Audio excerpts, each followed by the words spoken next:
of the Hive, Chapter 3, Part 2. Cadista turned to Twilight, who was at her side. Prepare yourself. I will begin the memory momentarily. Twilight wasn't sure how to do that, so she stood there to await the specters of the past to move. An instant later, the memory started playing, and both visiting changelings were chilled by Celestia's ice-cold tone of voice. I trusted you to protect her while she was in your lands, and now her life hangs on the edge of a knife. If you had let me send a full battalion with her, this would have never happened. The Cadista of the past maintained a strong front, but she knew her small hive could never stand against the full might of Equestria, with Celestia spearheading the fight. Please be reasonable, Princess. The other hives are still in uproar from Chrysalis's attack on your people and the revelation of our existence to those beyond the jungle. If you had sent even a small platoon, the rest of the hives would have seen it as an act of war upon us all. The Alicorn's ear twitched as she used her profound willpower to keep anything but a frosty expression from showing. You stated time and time again that the other hives would ignore her presence. I saw the battlefields on the way in. The assailants didn't steal the cargo. They came for Twilight Sparkle. Yes, I know. Cadista interjected with a flash of emotion. And every last one of my children in that convoy died to protect her. Celestia's frigid mask cracked as the orange-crowned queen pressed her point. My brood did everything in their power to keep Twilight safe, and it was through both their and your soldier sacrifice that she emerged alive at all. Believe me, Princess, this is the last thing I could have possibly wanted. A single tear escaped Celestia's right eye, but a quick spell made it evaporate. She gathered her courage to look upon Twilight's broken body. There was more blood on her fur than visible purple. Her horn was chipped and cracked down its length, and her left eye was swollen. The lavender changeling felt her stomach churn at seeing the extent of her injuries. Only the unicorn's left foreleg escaped, having a broken bone or shattered hoof. Changeling Twilight could only guess what kind of internal injuries were present as well. Twilight absently touched her abdomen where she remembered the worst of the pain. Celestia's ability to hold her fragile mask in place was weakening by the second. Cadista used the pause to speak again. My stasis spell is imperfect, and the window of reviving her is shrinking every second that we waste arguing who is at fault. I've already spoken with Twilight and she's already agreed to go through with it. The Alicorn gestured a wing at the 4 guards ponies behind her, and they left the hatchery without question. Cadista took the hint for desired privacy and told the nearby drones to depart as well. The alabaster mare inhaled sharply to keep her composure. I want to speak with her. Princess, time is— Celestia's frosty tone raised hundreds of degrees, but her volume never rose above a speaking voice. I will speak with Twilight to see if she truly wants this, or we are at war. Cadista ground her teeth, but held her peace. I can bridge your minds so I can keep the stasis spell active, but please be brief. An orange glow began at Cadista's horn before 2 tendrils of magic split off to touch Twilight and Celestia's horns. Celestia's inner voice was much more emotional than her exterior one. Twilight? Can you hear me? The unicorn didn't respond at first, and when she did, it was faint. Celestia, are you— Casting decorum to the winds, the Alicorn bent over her prized pupil and wanted to caress her mane, but feared that even the slightest touch could cause her further harm. I'm here, Twilight. I'm right beside you. The unicorn couldn't move her eyes to try and see, so she opted to speak only. I'm so sorry, Princess. I should have listened to you. Even through this stasis spell, the lavender mare cried at causing her second mother such anguish. Twilight's memory of this moment broke free of the fog of her amnesia, and she cried too much while her mouth silently parroted the unicorn's words. I wasn't ready for this. Celestia heard Twilight's voice was getting weaker. The Tower Arcaner pushed its way to the forefront.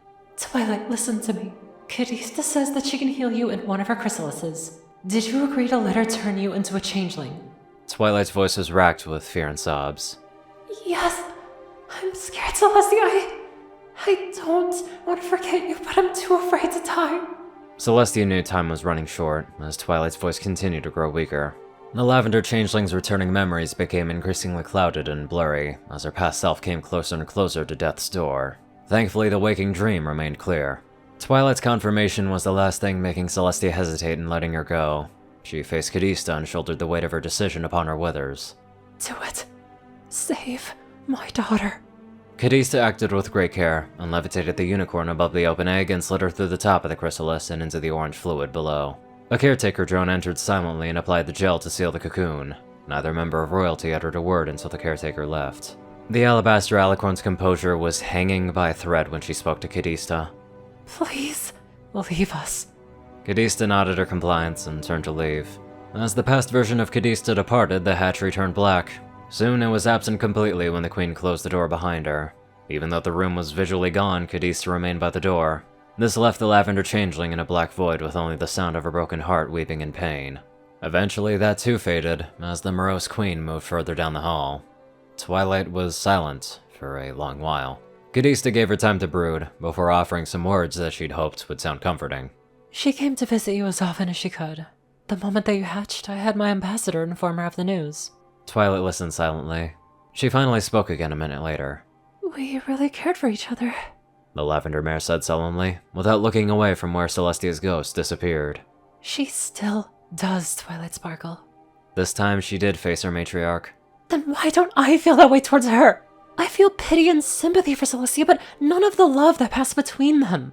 Callista sat down next to the young mare. Love like that doesn't come in an instant. You have only seen one memory of her and whatever fragments that have returned to you. I'm sure that when you recover more memories of her, that love will return. Twilight kept playing the hatchery scene over and over in her head. Was there really no other way to save me? It caused her so much pain to let me go. I'm afraid so. The queen's tone grew bitter. You were poisoned with the venom of a ghast spider. It's not overly lethal in and of itself, but it prevents magical healing in the victim. The toxin was present in all but the lone earth pony who survived. Whoever perpetrated the attack wanted to make sure that you stayed dead. The queen detected Twilight's confusion and elaborated.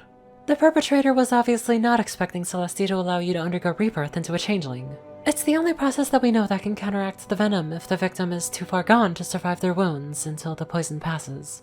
Twilight's depressed mood shifted to righteous anger. Someone or something wanted to make sure that I was dead? Callista nodded. That is what the evidence tells me, at least. As for who, I only have conjecture and a hunch to go by. All of the hives have easy access to ghast spiders because they are found all throughout the jungle to the north and east. Sensing that Twilight would not be able to emotionally handle any more memory projections, the Orange Crown matriarch ended the waking dream, and both changelings' perceptions returned to the queen's bedchambers. Twilight's expression softened as she accepted Callista's words as truth and took the shift in perception in stride. I'd be dead if I weren't for you. I can never thank you enough. Callista's mood fell at Twilight's gratefulness. I cannot accept your gratitude, Twilight. It is at the very least partially my fault that your life nearly came to an end in the first place. The queen paused to pick her words carefully. When I heard Celestia say that you expressed a desire to visit my city to learn about the Hive, I thought that was a perfect opportunity to show you our splendor. If I could convince you, Celestia's star pupil, that not all changelings are like Celestia's ilk, then you would in turn convince Celestia of that fact as well. Confusion marred on Twilight's features. But it was my idea to come here in the first place, wasn't it? Yes, it was, but I should have insisted some pony less important to the equestrian crown come in your stead. The other hives need time to reconcile the aftermath of Chrysalis thrusting us into the global spotlight. But my ambition and need for equestrian trade spurred me to hastily accept your offer to come here. Twilight stood up and gave Callista a hard look coupled with a forceful tone that surprised the Orange matriarch. But I chose to come here. Seeing how much the princess cares for me, I have no doubt that she probably tried to stop me, or at least gave me plenty of warning. I believe you did the same, even if you may have downplayed it just a little so I would come anyway. But none of that changes the fact that I came here willingly, now does it? Callista was stunned for several moments in the face of the Lavender Pony's heated arguments. She blinked after regaining her wits and chuckled lightly. You surprised me yet again, Twilight. I have believed that you lived in your mentor's shadow, but now I see that you are your own mare. Before she could respond, Twilight heard something just barely unintelligible over the hive mind. Callista, on the other hand, understood perfectly. She's here. Twilight was a bundle of nervous energy that had already started to fray her mane and made her right eye twitch every so often. She was flying through several corridors behind her queen as they made their way to the recently remodeled reception hall. Okay, Twilight, just try to stay calm. You're only meeting the one pony whose mere whim could spell disaster for the entire hive. And you just happen to be her former student. She gulped nervously. Callista and the few drones they passed could taste Twilight's fretfulness, but there was little that they could do to console her. Twilight kept running on how she thought the meeting would happen and what she would say. What can I say to her? Sorry I'm a changeling now and my place is here? No, I still owe her that much. Whether I remember it or not, Celestia was my teacher and close friend in my past life. Callista led her towards a pair of large brass doors, and two flanking changeling guards' horns lit up to start the mechanisms to open it. The chamber was a very spacious room with next to no furniture.